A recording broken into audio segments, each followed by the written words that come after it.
Nos vamos a ocupar inmediatamente de la situación en Siria después de que cayera el régimen de Bashar al-Assad. Tras más de 23 años de él estar al frente de las palancas del poder, y para tal efecto hemos invitado a participar y a ayudarnos a comprender las claves de esta situación a la destacada académica María José Mora del Instituto de Historia de la Universidad de los Andes. María José, muchas gracias, bienvenida.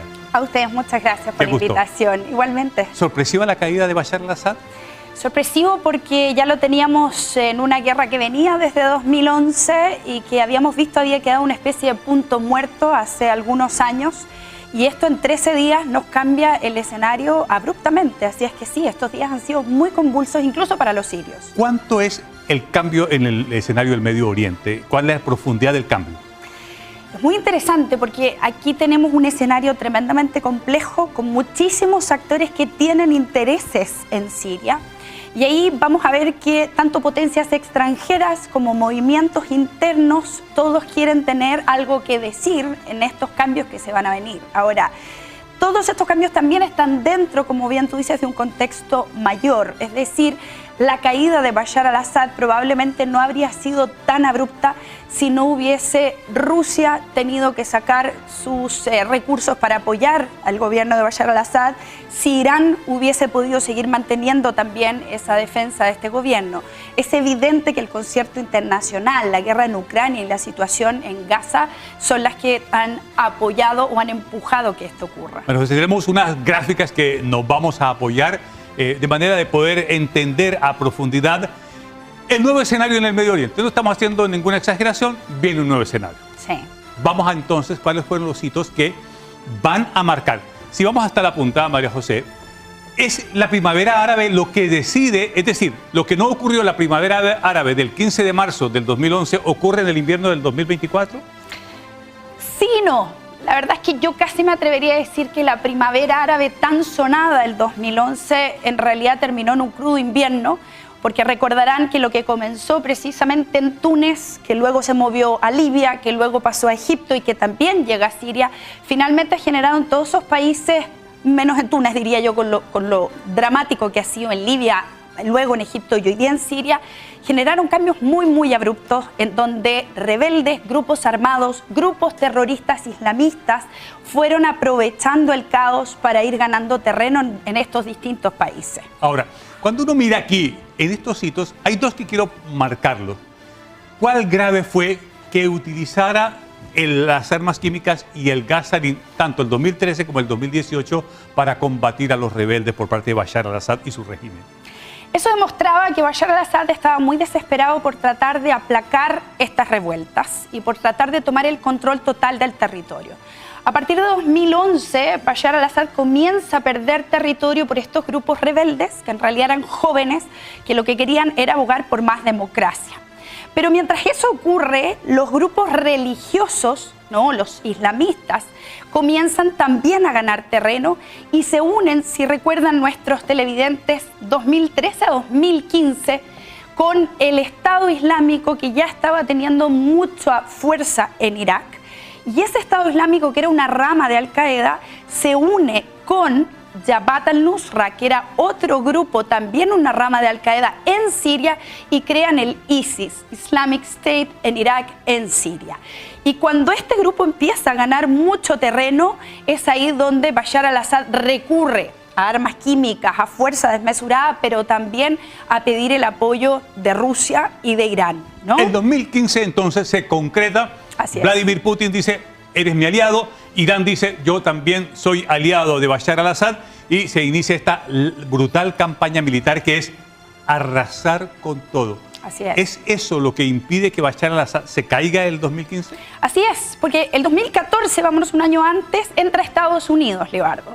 Y entra y no sabe muy bien a quién apoyarse, a los islamistas radicales que claramente no quiere, o a los rebeldes, y finalmente opta por los kurdos, que son una población que está repartida entre Irán, Irak, Siria y Turquía, sobre todo en la zona norte-noreste de Siria, y apoya y arma a los turcos. Ahí reacciona Turquía, ya hablaremos de eso. Pero ahí en ese momento entra Rusia con la condición, le dice a Obama en aquella época, de que no saquen a Bashar al-Assad del poder. La razón es porque Rusia tiene bases militares y comerciales estratégicas en la costa norte de Siria. Y en el caso de Irán, el apoyo viene porque la familia de Bashar al-Assad es una familia alauita de corte chiita, igual que lo es el régimen iraní, y lo apoya a través de Hezbollah. Bien. Con el apoyo entonces de Rusia y de Irán se mantiene en el poder. Así es. Hay un conflicto que se congela el año 2019 y entonces hay una confluencia que permite que en tan solo 8 a 11 días lo derriben. ¿Cuál fue esa confluencia? Se van sumando varias cosas. En primer lugar, queda congelado porque vemos que la situación en Europa, vamos a tener inmigrantes, vamos a tener el COVID, recuerden, y luego de eso vamos a tener Rusia que invade Ucrania, ¿cierto? 2022. Eso hace que Rusia ya no tenga tantos recursos ni efectivos que pueda hacer intervenir en Siria y por lo tanto se le hace cada vez más difícil mantener el apoyo en Siria. Y luego tenemos el 7 de octubre, ¿cierto? Hace ya un año, el atentado de Hamas en Israel, y eso provoca la respuesta de Israel, y de esa respuesta Israel termina atacando ya en septiembre de este año a Hezbollah en el sur del Líbano, que era la tropa, ¿cierto?, iraní que mayormente apoyaba al gobierno de Bashar al-Assad. Por lo tanto, eso hace que el resentimiento que tiene Irán, en donde han muerto varios milicianos de Hamas, y de Hezbollah, hace que Irán también tenga que replegar sus recursos. Desaparecen, por lo tanto, los apoyos de Rusia, desaparecen los apoyos de Irán y Bashar al-Assad queda prácticamente solo. Y a eso sumémosle los cambios en la geopolítica mundial que se nos vienen para un 2025 con un Donald Trump que no quiere seguir manteniendo tropas fuera ni guerras fuera, y la presión que hay sobre Israel para que eso se resuelva. En fin, vamos viendo cómo uno muchas veces cree que no nos afecta o que estamos muy lejos, pero finalmente está todo muy conectado. Lo concreto es, ha caído el régimen de Bashar al-Assad, se encuentra con asilo político en Moscú. Bien, por una parte, el que estaba contento, Benjamín Netanyahu. Pero alegre por una parte de que se haya caído Bashar al-Assad. Pero ahora comienza la presentación y el peregrinar que va a tener que dar frente a la justicia de Israel. ¿Qué panorama se viene a Netanyahu y qué rol ha jugado acá? Bueno, aquí Israel, más que Israel, yo diría el gobierno Benjamín Netanyahu, es un gobierno que tras el atentado de Hamas, ¿cierto?, del 7 de octubre, sufre un duro golpe. Sobre todo porque es un personaje que siempre se había esgrimido como el gran defensor de la seguridad israelí y por lo tanto sabe que desde el minuto que ocurre este atentado, en la forma que ocurre, en una de las fronteras que se considera aquí en Gaza la más segura del mundo, una de las más caras de inteligencia, en fin, y tecnología, es lo que hace, cierto, que sea tremendamente cuestionado su gobierno. Por eso su respuesta va a ser desproporcionada. Vemos lo que ha significado en Gaza estos años, con más de 40.000 muertos, con más de un 60% de infraestructura destruida en Gaza. Y es ahí donde vemos que Netanyahu está, tal como tú dices, contra las cuerdas. Es decir, por una parte tiene su coalición de gobierno, que es hoy día considerada la coalición más de derecha y más radical dentro de la historia moderna israelí, ¿cierto?, que no está dispuesta a ceder un ápice a sus enemigos. Y por otro lado, ¿cierto?, tenemos a las familias de esos rehenes israelíes que todavía están esperando que el gobierno haga algo por recuperarlo. Eso hace que empuje hacia el sur del Líbano, comienzan los ataques a Hezbollah y ya desde estos días llevamos además varios ataques en territorio sirio, en donde ha tomado, ¿cierto?, aquí en la frontera, en los Altos del Golán, que ya los tiene desde hace varios años, ¿cierto?, pero ha ido avanzando, va, ¿cierto?, tomando ciertos lugares bajo la excusa de proteger la frontera. ¿Qué es lo que espera Netanyahu? Como dicen algunos analistas europeos, correr hacia adelante porque sabe que cuando la tensión baje, eso va a significar que va a tener que dar respuestas, ¿no? ¿Será esto el mapa que emerja de esta crisis? ¿Un mapa fraccionado? ¿Será un Estado unitario? ¿Qué podría ser Siria? ¿Qué puede uno proyectar, María José, respecto a esta caída de Bashar? Esto es muy, muy complejo porque tenemos, fíjense que revisábamos, ¿no?, más o menos unos 7 grupos distintos. Recuerden que esta guerra que partió en 2011 eran los grupos rebeldes que querían democracia, un actor, el gobierno, ¿cierto?, que saca tropas a la calle, segundo actor, y comienza una guerra civil. Un tercer actor son los grupos, ¿cierto?, yihadistas, islamistas, las ramas de Al-Qaeda tanto en Irak como en Siria, que se van a unir. Y luego vamos a tener los kurdos, que es lo que ven en color amarillo, en la frontera, ¿cierto?, noreste de Siria. Y además, grupos, ¿cierto?, rebeldes, no necesariamente islamistas extremos, pero sí grupos que han sido apoyados indirectamente por Turquía, que quiere proteger su frontera para evitar que los kurdos pudiesen avanzar y reclamar en algún momento un Estado propio. Recordemos, Libardo, que los kurdos son la nación más grande del mundo sin un Estado. Estamos hablando entre 30 y 40 millones de personas repartidos entre Irán, Irak, Siria y Turquía. Por lo tanto, hoy día tenemos este grupo que hemos visto en las noticias, ¿no? Hayat Tahrir al-Sham, que es un grupo cuyo líder, Mohammed al-Golani, era un ex Al-Qaeda, ¿no?, y por lo tanto un islamismo radical, que ha ido moderando su discurso con el fin de ganarse a esos jóvenes rebeldes que querían más libertades y no necesariamente un gobierno islámico para Siria, y ha logrado unir a todos estos grupos o coaliciones con intereses distintos para desde Idlib, acá en el norte, rápidamente ir avanzando, tomar Alepo, Homs y Damasco. ¿Quién ganó y quién perdió? Yo soy una convencida de que en las guerras nunca gana nadie, ¿no? Pero podríamos decir Rusia e Irán perdieron. Sí, yo creo que Hezbollah son los dos. Pierde. Así es. Aquí Hamas pierde. Hay dos golpes tremendos para Rusia y para Irán, sobre todo en el orgullo y en los recursos también. Creo que el pueblo sirio ya se merecía un cambio, es decir, tenemos a la familia al-Assad desde hace más de 53 años en el poder, y eso es lo que despierta la primavera, es decir, queremos elecciones libres, ¿no? Y aquí tendríamos que esperar que las distintas facciones efectivamente se puedan poner de acuerdo, se puedan sentar a dialogar. Hemos leído recién que hace un par de horas se ha nombrado un gobierno de coalición que juntos comentamos.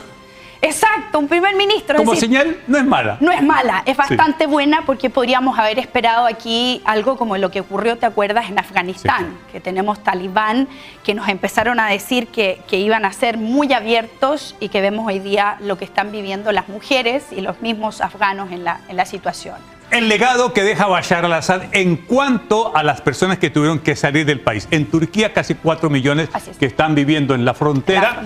Son sirios que viven en la frontera. En Irak hay 243.000, en Jordania 663.000, en el Líbano 865.000 y en Egipto 130.557. La guerra dice que del 2011 a esta época hay unos cálculos de 350.000, hasta 800.000 muertos en la guerra civil. Efectivamente. Cifra brutal. O sea, brutal, uno supone que esto debería volver.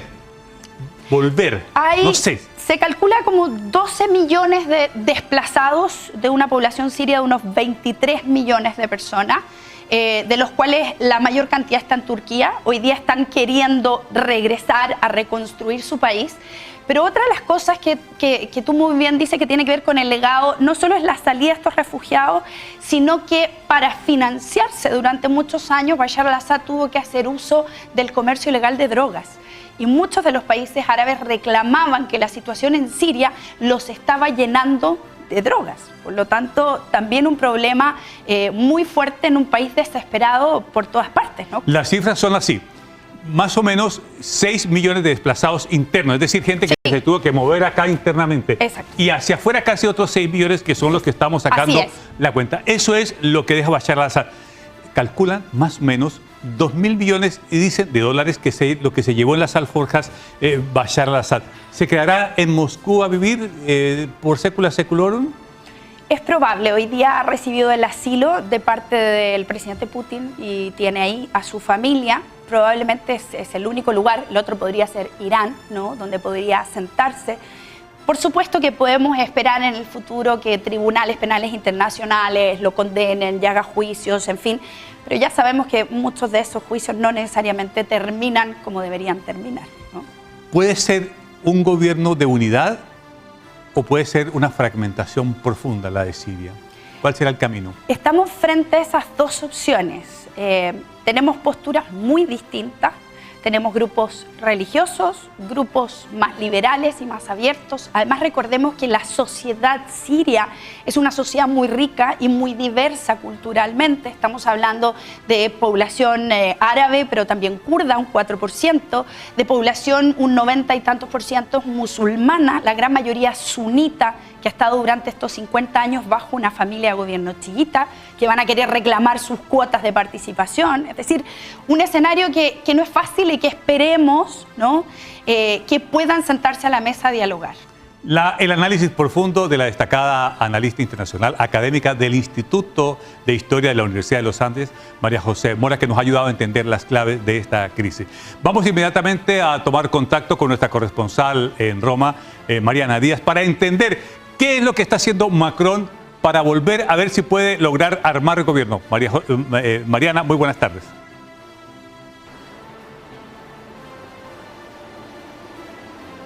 Hola, buenas tardes. ¿Qué tal están? Esta semana aquí en Europa se concentra, en primer lugar, en la crisis política en Francia, que se abrió tras el abrupto final del gobierno del primer ministro Michel Barnier, que había sido nombrado por el presidente Macron hace tan solo 3 meses. El gobierno de Barnier pasó a ser el más breve que ha habido en Francia desde la Segunda Guerra Mundial. Y también Europa tiene los ojos puestos en Siria. Por una parte, la Unión Europea celebra la caída de Bashar al-Assad, pero también observa con preocupación lo que ocurre, ya que teme una nueva ola de refugiados como la que ocurrió entre 2015 y 2016, cuando un éxodo masivo llevó al viejo continente a enfrentar una crisis humanitaria y política sin precedentes. En aquel entonces, en tan solo un año, llegó hasta aquí más de 1 millón de personas, de las cuales el 75% huía de los conflictos en Siria, Afganistán e Irak. Ahora, tras la caída del régimen sirio, Alemania, Francia, Reino Unido, Italia, Austria, entre otros, suspendieron las solicitudes de asilo de los sirios. Muchos países europeos congelaron la política europea de acogida que llevaba más de 10 años en pie, ahora que Bashar al-Assad ya no está en el poder. En Bruselas, capital de Bélgica, donde tiene sede la Unión Europea, se refieren al derrocamiento del dictador sirio como a un acontecimiento que muestra la debilidad de sus aliados, especialmente de Rusia y de Irán. Para los dirigentes europeos, entre ellos la jefa de la política exterior, Kaja Kallas, que tomaron posesión de sus cargos hace poco más de una semana, Siria se convierte en la primera prueba de fuego que tienen que enfrentar, considerando la poca influencia que la Unión Europea tiene como bloque en la región del Medio Oriente. Eso sí, Europa tendrá que ser muy cautelosa, ya que, como vemos, todas las hebras geopolíticas de la región están profundamente entrelazadas y, sin duda, un desequilibrio traerá consecuencias aquí en Europa. Je considère que nous avions un choix à faire et le choix que nous avons fait, c'est celui de protéger les Français. On censure le gouvernement. On censure le gouvernement et au travers de cela, on censure le budget. Pour protéger les Français, M. Boulot, il n'y avait pas d'autre solution que cette solution-là. Y volviendo al tema del que hablábamos al principio, acabamos de escuchar a la líder del partido de derecha radical francés, Agrupación Nacional, Marine Le Pen, comentando la censura que, de forma bastante inédita, votaron junto a la izquierda del nuevo Frente Popular, terminando así con el gobierno de Michel Barnier. Varios analistas aquí en Europa coinciden en señalar que el verdadero objetivo de Le Pen es la destitución del presidente francés Emmanuel Macron, que la idea que hay detrás de la decisión de votar la moción de censura y provocar la caída del gobierno es justamente causar una crisis política que finalmente lleve a la destitución del presidente. Ante eso, Macron le responde que no se irá a ninguna parte hasta que no finalice su mandato en 2027. Et enfin, le mandat que vous m'avez démocratiquement confié est un mandat de 5 ans et je l'exercerai pleinement jusqu'à son terme. Ma responsabilité exige de veiller à la continuité de l'État, au bon fonctionnement de nos institutions, à l'indépendance de notre pays et à votre protection à tous. Bueno, ¿y qué se viene ahora para la segunda economía más grande de Europa? Pues bien, esta se encuentra sin primer ministro ni gobierno. Por mientras, Macron tiene que designar urgentemente a un nuevo líder capaz de conseguir que el Parlamento, que la Asamblea Nacional apruebe el presupuesto de 2025. Así que veremos otra vez quién será el próximo primer ministro de Francia y ojalá que le vaya mejor que a Barnier. Yo por ahora desde acá me despido, les agradezco por su atención y que tengan un lindo día, que estén muy bien. Muchas gracias, Mariana. Un completo análisis de la inestabilidad política que se está viviendo en Francia y también en una de esas a ver si termina el gobierno de Emmanuel Macron. Vamos a una pausa y al regreso estará Titi González en Digital PM.